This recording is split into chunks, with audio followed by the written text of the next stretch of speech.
ಇನ್ನು ರಾಜ್ಯದಲ್ಲಿ ತಾರಕಕ್ಕೇರಿದೆ ನೀಟ್ ಅಕ್ರಮದ ದಂಗೆ. ಮಂಗಳೂರು, ತುಮಕೂರು, ಹಾಸನ, ಬೆಳಗಾವಿಯಲ್ಲೂ ಕೂಡ ಪ್ರತಿಭಟನೆ ನಡೀತಾ ಇದೆ. ಕುಣಿಗಲ್ನಲ್ಲಿ ಶಾಸಕ ರಂಗನಾಥ್ ನೇತೃತ್ವದಲ್ಲಿ ಪಂಚಿನ ಮೆರವಣಿಗೆ ನಡೆಸಲಾಗಿದೆ. ಹಾಸನದ ಡಿಸಿ ಕಚೇರಿ ಬಳಿ ನೂರಾರು ಜನರು ಪ್ರತಿಭಟನೆಯಲ್ಲಿ ಭಾಗಿಯಾಗಿದ್ದರು. ಇನ್ನು ಬೆಳಗಾವಿಯಲ್ಲಿ ಚೆನ್ನಮ್ಮ ವೃತ್ತದಲ್ಲಿ ಕ್ಯಾಂಡಲ್ ಅನ್ನು ಹಿಡಿದು ಬೆಂಬಲವನ್ನ ವ್ಯಕ್ತಪಡಿಸಿದ್ದಾರೆ.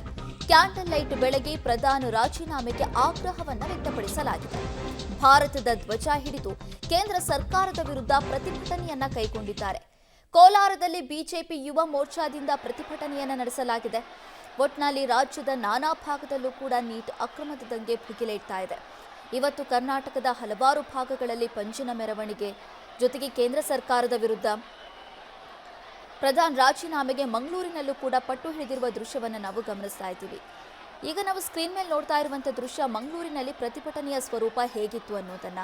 ಪ್ಲೇ ಕಾರ್ಡ್ ಅನ್ನ ಹಿಡಿದು ಪ್ರತಿಭಟನೆಯನ್ನ ನಡೆಸಿದ್ರು, ಭಾರತದ ಧ್ವಜವನ್ನ ಹಿಡಿದು ಪ್ರತಿಭಟನೆಯನ್ನ ನಡೆಸಿದ್ರು. ಅದರ ಜೊತೆಗೆ ಪ್ರಧಾನಿ ರಾಜೀನಾಮೆಗೆ ಪಟ್ಟನ್ನ ಹಿಡಿದಿದ್ರು ವಿದ್ಯಾರ್ಥಿಗಳು. ಇಲ್ಲೂ ಕೂಡ ಹೆಚ್ಚಿನ ಸಂಖ್ಯೆಯಲ್ಲಿ ವಿದ್ಯಾರ್ಥಿಗಳೇ ಬಂದಿರೋದನ್ನ ನಾವು ಗಮನಿಸ್ತಾ ಇದ್ದೀವಿ. ಕಾಂಗ್ರೆಸ್ ಕಾರ್ಯಕರ್ತರು, ವಿದ್ಯಾರ್ಥಿ ಸಂಘಟನೆಗಳು ಈ ಪ್ರತಿಭಟನೆಯಲ್ಲಿ ಭಾಗಿಯಾಗಿದ್ವು. ಕೇಂದ್ರ ಶಿಕ್ಷಣ ಸಚಿವ ಧರ್ಮೇಂದ್ರ ಪ್ರಧಾನ್ ರಾಜೀನಾಮೆಯನ್ನ ಕೊಡಲೇಬೇಕು ಅಂತ ಈಗ ನೋಡಿ ನಾವು ಎರಡು ದೃಶ್ಯವನ್ನ ಗಮನಿಸ್ತಾ ಇದ್ದೀವಿ. ಒಂದು ಕಾಂಗ್ರೆಸ್ ಕಾರ್ಯಕರ್ತರ ಪ್ರತಿಭಟನೆ, ಮತ್ತೊಂದು ಕಾಂಗ್ರೆಸ್ ವಿರುದ್ಧ ನಡೀತಾ ಇರುವಂತಹ ಪ್ರತಿಭಟನೆ. ಕೇಂದ್ರ ಸರ್ಕಾರದ ವಿರುದ್ಧ ರಾಹುಲ್ ಗಾಂಧಿ ನೇತೃತ್ವದಲ್ಲಿ ಪ್ರತಿಭಟನೆ ನಡೀತಾ ಇದೆಯಲ್ವಾ, ಅದನ್ನ ಖಂಡಿಸಿ ಮಂಗಳೂರಿನಲ್ಲಿ ಇವತ್ತು ಪ್ರತಿಭಟನೆಯನ್ನ ಮಾಡಲಾಯಿತು. ಈಗ ನೋಡ್ತಾ ಇರುವಂತದ್ದು ನಾವು ಬೆಳಗಾವಿಯ ದೃಶ್ಯ. ಬೆಳಗಾವಿಯಲ್ಲಿ ಬಿಜೆಪಿ ಕಾರ್ಯಕರ್ತರು ಪ್ರತಿಭಟನೆಯನ್ನ ಮಾಡಿದ್ದಾರೆ. ರಾಹುಲ್ ಗಾಂಧಿ ನೇತೃತ್ವದಲ್ಲಿ ನಡೀತಾ ಇರುವಂತಹ ಪ್ರತಿಭಟನೆಗೆ ವಿರುದ್ಧವಾಗಿ ಬಿಜೆಪಿ ಕಾರ್ಯಕರ್ತರು ಮೊಳಗಿಸಿರುವಂತಹ ಕಹಳೆ ಇದು.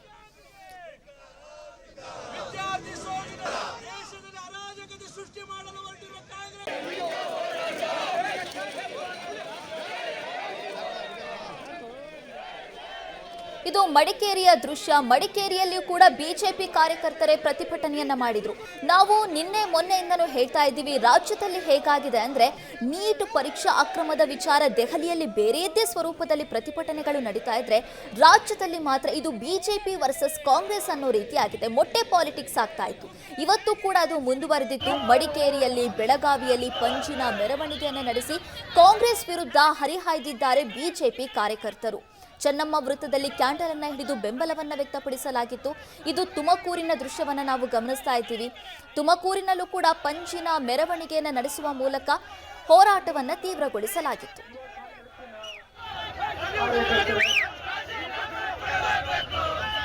ಕಾಂಗ್ರೆಸ್ಸಿನ ಮುಖಂಡರು, ಕುಣಿಗಲ್ ತಾಲೂಕಿನ ನಾಗರಿಕ ಬಂಧುಗಳು,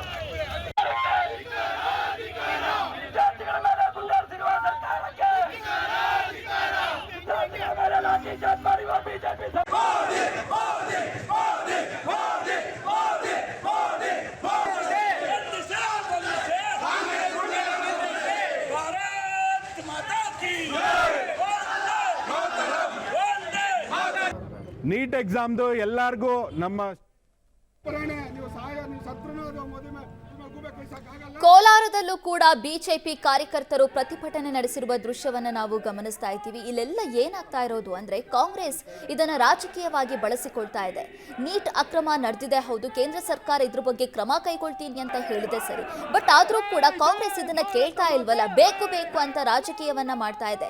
ಪ್ರಧಾನಿ ರಾಜೀನಾಮೆಗೆ ಪಟ್ಟು ಹಿಡಿದಿದ್ದಾರೆ ಸರಿ, ಪ್ಲಸ್ ಪ್ರಧಾನಿ ಕ್ಷಮೆಯನ್ನ ಕೂಡ ಕೇಳಬೇಕು ಅಂತ ಕಾಂಗ್ರೆಸ್ ಹೇಳ್ತಾ ಇದೆ. ಇದು ಸರಿಯಲ್ಲ ಅಂತ ಬಿಜೆಪಿ ಕಾರ್ಯಕರ್ತರು ರಾಜ್ಯದಲ್ಲಿ ಪ್ರತಿಭಟನೆಯನ್ನ ಮಾಡ್ತಾ ಇರೋದು. ಅಂದ್ರೆ ಹೆಚ್ಚು ಕಡಿಮೆ ಇದು ಕಾಂಗ್ರೆಸ್ಗೆ ಕೌಂಟರ್ ಅಟ್ಯಾಕ್ ಅನ್ನ ಮಾಡ್ತಾ ಇದೆ ಬಿಜೆಪಿ ಅಂತಾನೆ ಹೇಳ್ಬೋದು.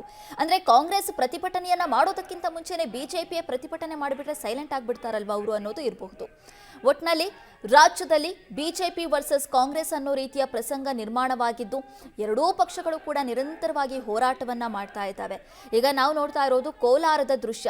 ಇಲ್ಲಿ ನೀಟ್ ಪರೀಕ್ಷೆ ಅಕ್ರಮವನ್ನ ಕಾಂಗ್ರೆಸ್ ಯಾವ ರೀತಿ ರಾಜಕೀಯ ದಾಳವಾಗಿ ಬಳಸಿಕೊಳ್ತಾ ಇದೆ, ಇದಕ್ಕೆ ನಮ್ಮ ವಿರೋಧವಿದೆ ಅಂತ ಬಿಜೆಪಿ ಕಾರ್ಯಕರ್ತರು ತಮ್ಮ ಹೋರಾಟವನ್ನ ಮಾಡ್ತಾ ಇರುವಂತದ್ದು. ಇಲ್ಲಿ ಪ್ಲೇ ಕಾರ್ಡ್ ಅನ್ನ ಹಿಡಿದು ಪ್ರತಿಭಟನೆ ನಡೆಸಿದ್ದಾರೆ. ಜೊತೆಗೆ ಪಂಜಿನ ಮೆರವಣಿಗೆಯನ್ನು ಕೂಡ ಬಿಜೆಪಿ ಕಾರ್ಯಕರ್ತರು ಮಾಡಿದ್ದಾರೆ. ಸೊ ಪೊಲೀಸರು ಕೂಡ ಭದ್ರತೆಯನ್ನ ಒದಗಿಸಿದ್ರು, ಯಾವುದೇ ಅಹಿತಕರ ಘಟನೆ ನಡಿಬಾರದು ಅನ್ನುವ ನಿಟ್ಟಿನಲ್ಲಿ.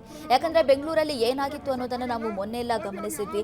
ಶಾಸಕ ಬಿಪಿ ಹರೀಶ್ ಅವರ ತಲೆ ಮೇಲೆ ಮೊಟ್ಟೆಯನ್ನ ಹೊಡೆದಿದ್ರು. ಅದು ಬೇರೆಯದೇ ರೀತಿಯಾದಂತಹ ಮೆಸೇಜ್ ಅನ್ನ ಪಾಸ್ ಮಾಡಿತ್ತು, ಬೇರೆಯ ಸ್ವರೂಪವನ್ನ ಪಡ್ಕೊಂಡಿತ್ತು ಆ ಪ್ರತಿಭಟನೆ.